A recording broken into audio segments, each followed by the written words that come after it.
Jet ফুয়েলের দাম বৃদ্ধির ফলে অভ্যন্তরীণ সব রুটে বিমান ভ্রমণের ভাড়া বেড়েছে। প্রতিটি ওয়ান ওয়ে টিকিটে এখন বেশি গুনতে হবে সর্বনিম্ন ১,০০০ টাকা।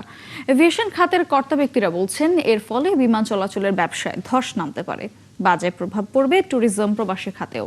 তারা আরও জানান, এশিয়ার বেশিরভাগ দেশে জেট ফুয়েলের দাম এখনো বাড়েনি, তাই এটি পুনর্বিবেচনার আহ্বান জানান খাত বিশেষজ্ঞরা। রাশেদ আনিসের প্রতিবেদন। মধ্যপ্রাচ্যের যুদ্ধের কারণে এবার রেকর্ড গড়ল উড়োজাহাজের জ্বালানি জেট ফুয়েলের দামে। 18 দিনের ব্যবধানে দুইবারে সব মিলিয়ে 107 টাকা বেড়ে দাম দাঁড়িয়েছে 202 টাকায়। এছাড়া আন্তর্জাতিক ফ্লাইটের জন্য প্রতি লিটারের দাম $0.74 থেকে বাড়িয়ে $1.32 নির্ধারণ করা হয়েছে। বাংলাদেশ এনার্জি রেগুলেটরি কমিশনের জেট ফুয়েলের 80% মূল্য বৃদ্ধির এমন সিদ্ধান্তে বিপাকে পড়েছে দেশীয় এয়ারলাইন্সগুলো। এক রাতের ব্যবধানে চট্টগ্রাম, কক্সবাজার, সিলেট, সৈয়দপুর রুটগুলোতে ভাড়া বাড়াতে হয়েছে 1200 টাকা এবং যশোর ও রাজশাহীতে ভাড়া বাড়ছে 1000 টাকা। এয়ারলাইন্সের কর্তা ব্যক্তিরা বলছেন, আন্তর্জাতিক রুটের চাইতেও এই ভাড়ার প্রভাব বেশি পড়বে অভ্যন্তরীণ রুটে। আপনি যখন 95 টাকা থেকে 16 দিনের মাথায় 202 টাকা হয়ে যাবে, স্বাভাবিকভাবেই আমাকে অ্যাডজাস্টমেন্টে আমাকে ফেয়ারের মধ্যে যেতে হচ্ছে। বাস্তবতা হচ্ছে, ফেয়ার আমি ইনক্রিজ করলাম, প্যাসেঞ্জার গ্রোথটা কি আসলে ঠিক থাকবে কিনা। আমি বলবো যে এটা এয়ারলাইন্সকে চাপিয়ে দেওয়া হচ্ছে, এয়ারলাইন্সকে না, এটা প্যাসেঞ্জারকে আসলে চাপিয়ে দিচ্ছেন। বাংলাদেশের যে ওভারঅল যে ইকোনমি, সেই ইকোনমিটা ডিপেন্ড করছে হচ্ছে ফরেন রেমিটেন্সের উপরে।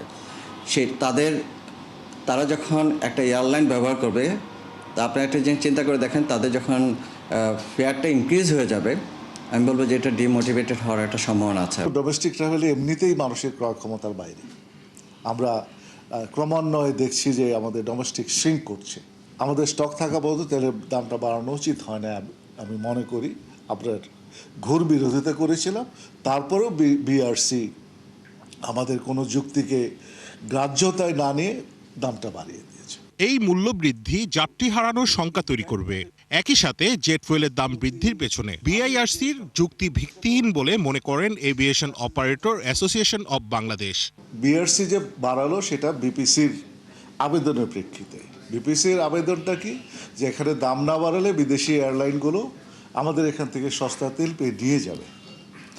তো অ্যাকচুয়ালি সেটা ভিত্তিহীন, এই দাবিটা ভিত্তিহীন। যে এই বিদেশি এয়ারলাইন যে নিয়ে যাবে, সেটা কী কারণে আমি একটু ব্যাখ্যা করছি পরে।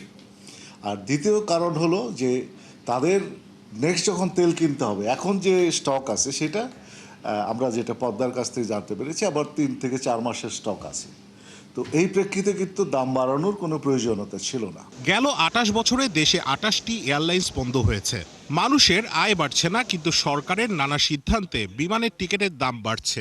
এতে যাত্রীদের বিমানের প্রতি অনাগ্রহ তৈরি হবে। নতুন সরকার, আমি জানি না তারা কতটা দৃষ্টি দিয়েছে, অভিজ্ঞতার দৃষ্টি বলেন বা অন্য চিন্তা করছে, এটা তো করে নেই, বা আফটার এফেক্টগুলো কী হবে, এটা কি ভাবছে কি না আমি ঠিক বুঝতে পারতেছি না।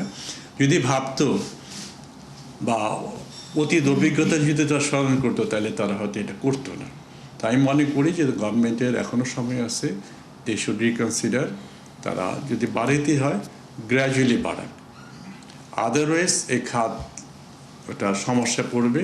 দেশে এয়ারলাইন্সের বাজার টিকিয়ে রাখতে দ্রুত জেট ফুয়েলের দাম কমানোর দাবি এভিয়েশন খাতের অংশীজনদের।